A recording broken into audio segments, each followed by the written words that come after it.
It was a quiet Tuesday morning at Windsor Castle when a young housemaid named Clara stumbled upon something she was never meant to find. She had been assigned to sort through a forgotten storage room on the upper floor, a room that had been locked for nearly 3 decades. The head housekeeper handed her an old iron key without much explanation, simply telling her to dust the shelves and catalog anything that looked important.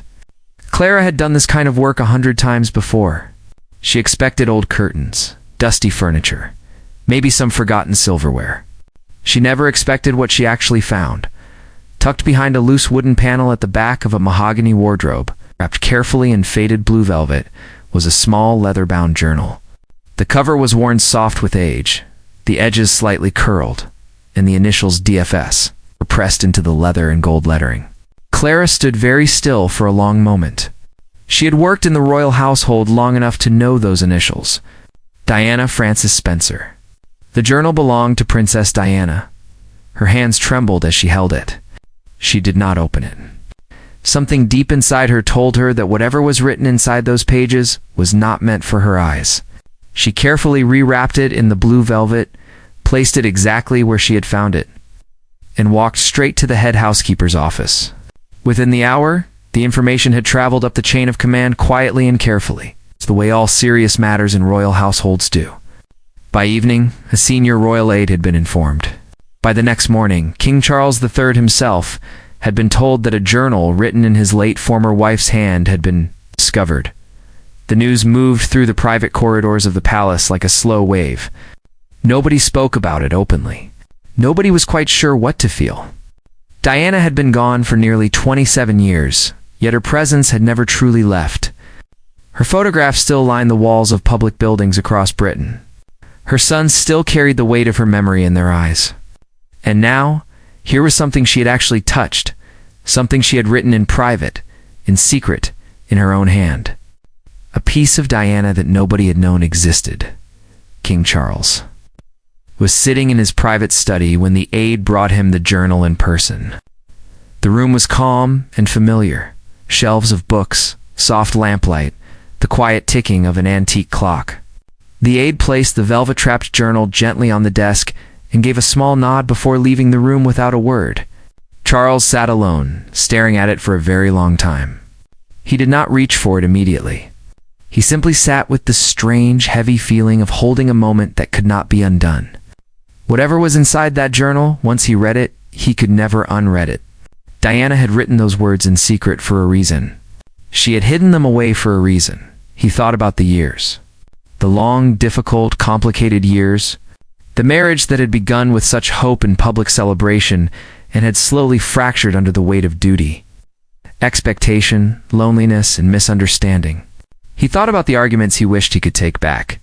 He thought about the silences between them that had grown so wide neither of them knew how to cross. He thought about his sons, William and Harry, who had grown up in the middle of all of it, trying to love both their parents through the noise of a broken marriage that the whole world had watched fall apart. He thought about the night she died, the phone call, the way time had stopped and then continued moving anyway, cruelly and without pause. He had grieved in the way that complicated people grieve, with guilt mixed into the sadness, with questions that had no clean answers. Had he understood her? Had he tried hard enough? Had she ever truly known how much he had cared, even when everything between them had gone so wrong? Now there was a journal, her journal, and it was sitting right in front of him on his desk, wrapped in blue velvet. Waiting, he reached out slowly and pulled it toward him. His fingers rested on the velvet for a moment. Then, with the kind of careful steadiness that comes not from being unafraid, but from deciding to move forward, despite the fear, he unwrapped it.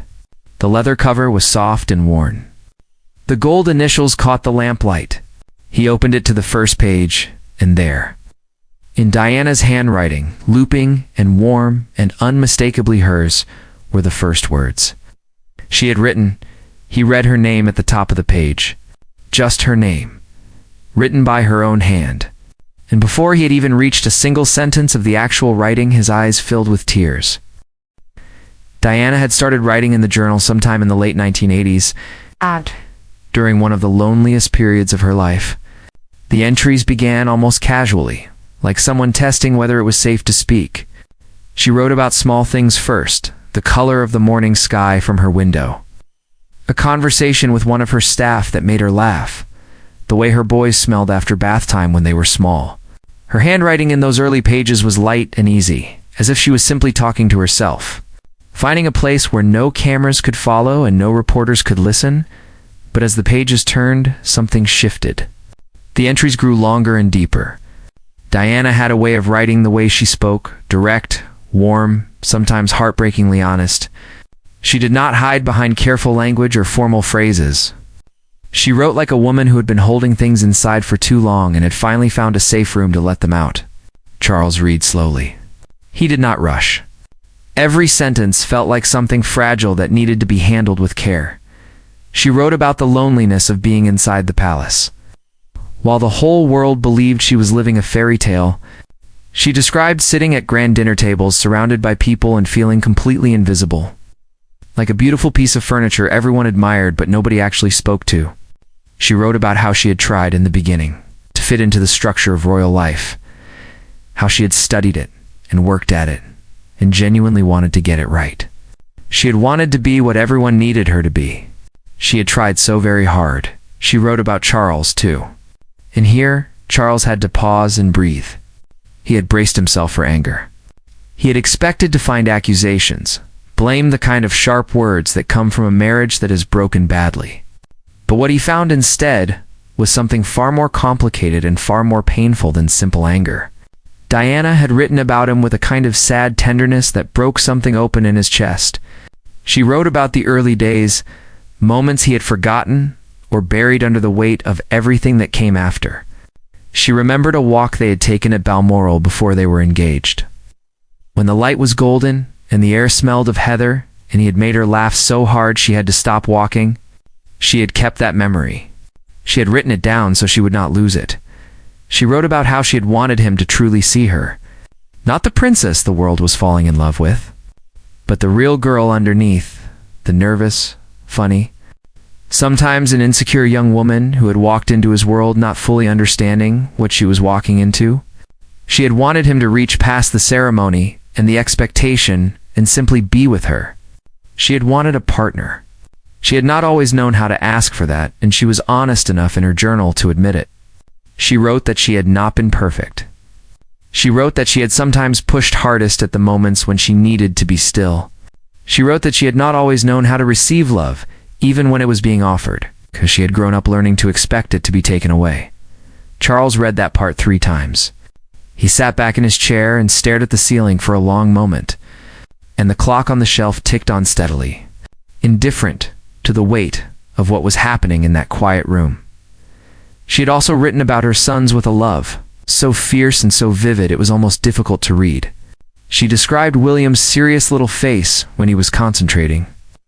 How even as a small child he had carried a quiet sense of responsibility that made her heart ache. She wrote about Harry's laughter, how it filled any room he was in. How he had an ability to find joy that she loved and feared for in equal measure. Because the world was not always kind to people who felt things so openly. She wrote that her greatest fear was not dying.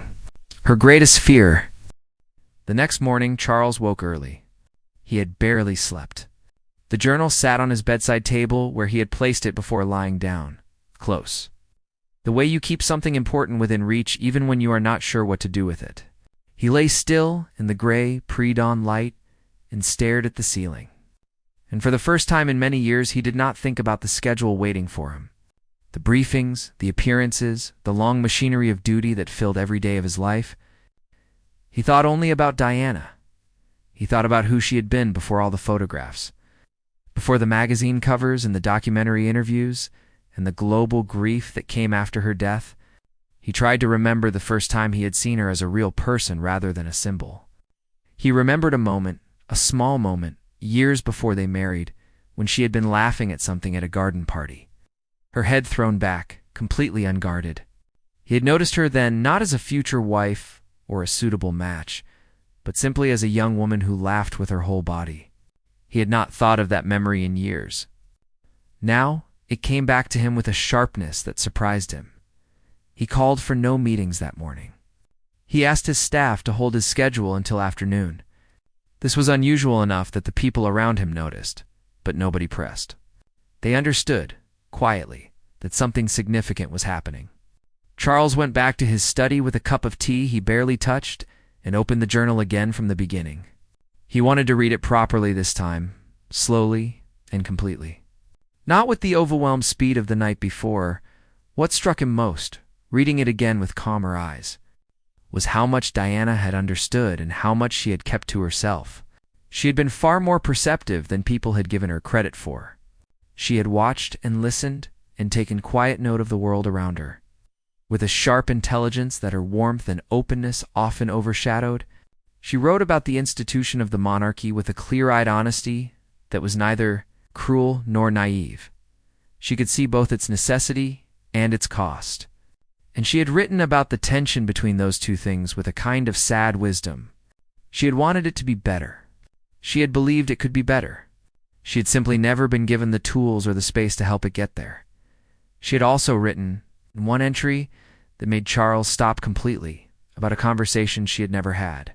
She described sitting alone one evening and imagining, just imagining, what it would have been like if she and Charles had been able to sit down together, just the two of them, without advisors or lawyers or the whole weight of royal protocol, and simply talk, not about the divorce, not about custody or press statements, just talk the way people talk when they have shared something enormous together and both carry the marks of it. She wrote that she had always wanted that conversation. She had never known how to make it happen. She wrote that she was not sure he had wanted it either, but she had wanted it.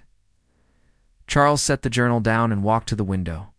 Outside, the grounds of Windsor stretched out in the pale morning light, frost on the grass. Bare trees, the familiar landscape he had known all his life. He stood there for a long time. He thought about what his sons did not know. William and Harry had been told about the journal's discovery, but they had not yet been told anything of its contents. Charles had asked for a few days before any wider conversation. He needed time himself first.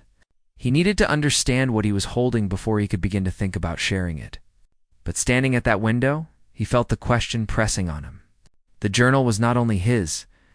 Diana had been their mother. These were her words, her private heart.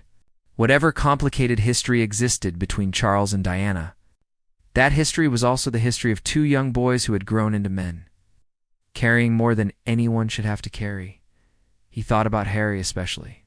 The distance between them in recent years had been painful and public, and had left wounds on both sides that had not healed cleanly. Charles had not stopped loving his younger son. He had simply not known how to reach him across the space that had grown between them. And now, somewhere in the pages of Diana's journal, were words she had written about both her boys with a love so unguarded and so total that it seemed almost impossible the world had not felt it. When she wrote them, he thought she would want them to know. Whatever else was in these pages, the complicated truths, the private grief, the unspoken regrets, she would want her sons to know how deeply and completely she had loved them. That, above everything else, had been clear on every single page. He made a decision. He would not hide the journal. He would not have it locked away in some archive or handed to a biographer to interpret. He would share it carefully, thoughtfully, at the right time and in the right way, but he would share it.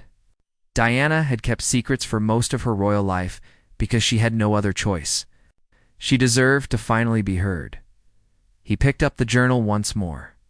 He turned to the page with the crinkled edges, the forgiveness entry, and he read it one more time. Then he did something he had not done in a very long time. He sat down, found a piece of paper, and began to write. Not a speech, not a statement. A letter. A private letter, to no one but himself, trying to find the words for everything the journal had made him feel. He wrote slowly, and he crossed things out, and he started again. He wrote for almost 2 hours without stopping.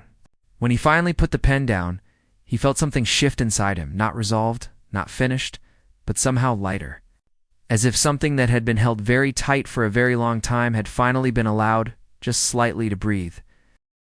3 days after the journal was found, Charles asked William to come alone. No staff, no aides, no scheduled time limit. Just the two of them in the private sitting room that had always felt quieter than the rest of the palace, with its worn armchairs and the old fireplace that had been burning in that hearth for longer than either of them had been. Alive, William arrived with the carefully composed expression he had perfected over a lifetime of being watched, steady, calm, readable only to those who knew him very well. Charles noticed the slight tension around his son's eyes. William had known about the journal for 3 days and had not asked a single question, which told Charles everything about the discipline his son had developed. He was waiting.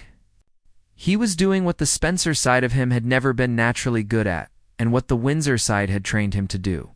He was being patient. Charles handed him the journal without speaking first. William took it and held it, and the composure on his face shifted almost imperceptibly, just a small movement at the corner of his mouth, a slight tightening of the jaw. He looked down at the gold initials on the cover for a long moment before looking back up at his father. "I'd like to read it alone," William said quietly. It was not a question. Charles nodded. Of course. William took the journal to a private room and was gone for nearly 4 hours. When he came back, his eyes were red-rimmed, and his tie had been loosened, and he was carrying the journal carefully in both hands. The way you carry something that could break. He sat down across from Charles, and for a while neither of them said anything. The fire crackled between them. Outside, the winter afternoon had gone dark early. "She was so much wiser than anyone let her be," William said finally. His voice was steady, but there was something raw underneath it that Charles recognized, the particular quality of grief that does not announce itself loudly but sits very still and very heavy. Charles nodded slowly. "Yes, she was. She wrote about you," William said. It was not an accusation. It was simply an observation offered carefully, with the precision of a man who chose his words because he understood their weight. "Not the way I expected," Charles said. "Not the way I expected either."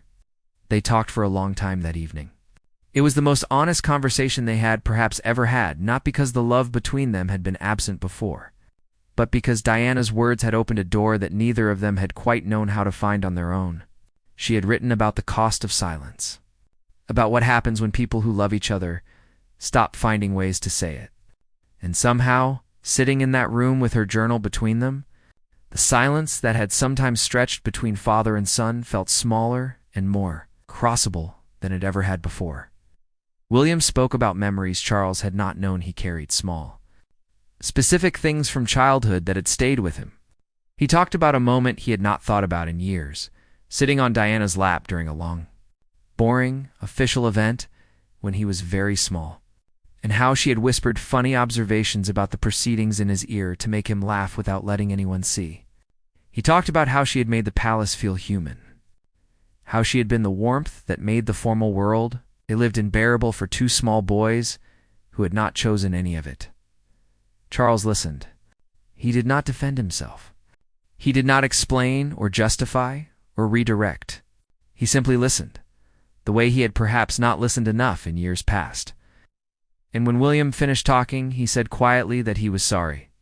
Not for any specific thing. The list of specific things was too long and too old to itemize in a single conversation. He was sorry in the large and honest way that encompasses everything at once. The kind of sorry that does not expect to fix what is broken, but acknowledges the breakage fully and without excuse. William looked at his father for a long moment. "She didn't want us to be angry," he said. "That comes through very clearly, I know," Charles said. "She wanted us to be all right." Lucian looked down at his hands. "I know that too." The question of Harry was in the room with them, unspoken, but present the way an empty chair at a table makes itself felt. Both of them knew it. The journal spoke of Harry with a particular ferocity of love Diana had known even when he was small.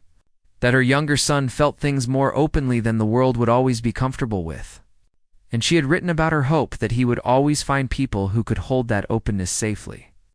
It was the entry that had made William put the journal face down on his knee and stare at the wall for a long time. He should read it, William said. It was the first time either of them had said Harry's name aloud in the conversation. Charles was quiet for a moment. "Yes," he said. "He should." what that would take, the logistics, the diplomacy, the crossing of distances, both geographic and emotional, that had accumulated over years of hurt and misunderstanding, was not simple. Both of them knew it. But the journal had done something unexpected. It had reminded them both that simple was not the point. The point was what Diana had written on that crinkled page near the middle of the journal, about letting go of weight, about choosing to move toward something rather than staying still inside old pain.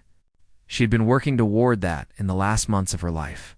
She had done the hard, invisible work of it in private, in secret, on the pages of a small leather journal that nobody had been meant to find, and now it had been found. And now there was a choice about what to do with what it had given them. Charles reached across and briefly placed his hand over his son's.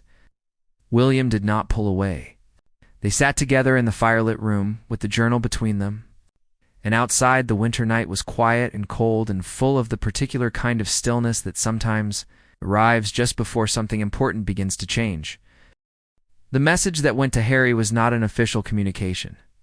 It was not drafted by aides or reviewed by press secretaries or run through the careful machinery that royal correspondence usually pass through. It was a handwritten note from Charles, brief and direct, saying simply that something had been found that belonged to Harry's mother, and that it contained things Harry deserved to know. It said that whenever Harry was ready, Charles would be there. It said nothing more than that. Harry received the note on a Thursday morning. By the following week, he had come. The details of that meeting stayed private. It's the way the most important meetings always do when they actually matter.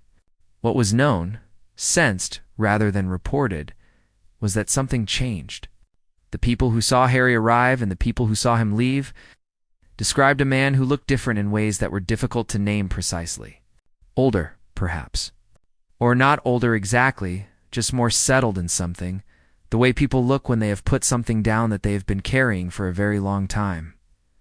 Harry sat with Diana's journal for an entire afternoon.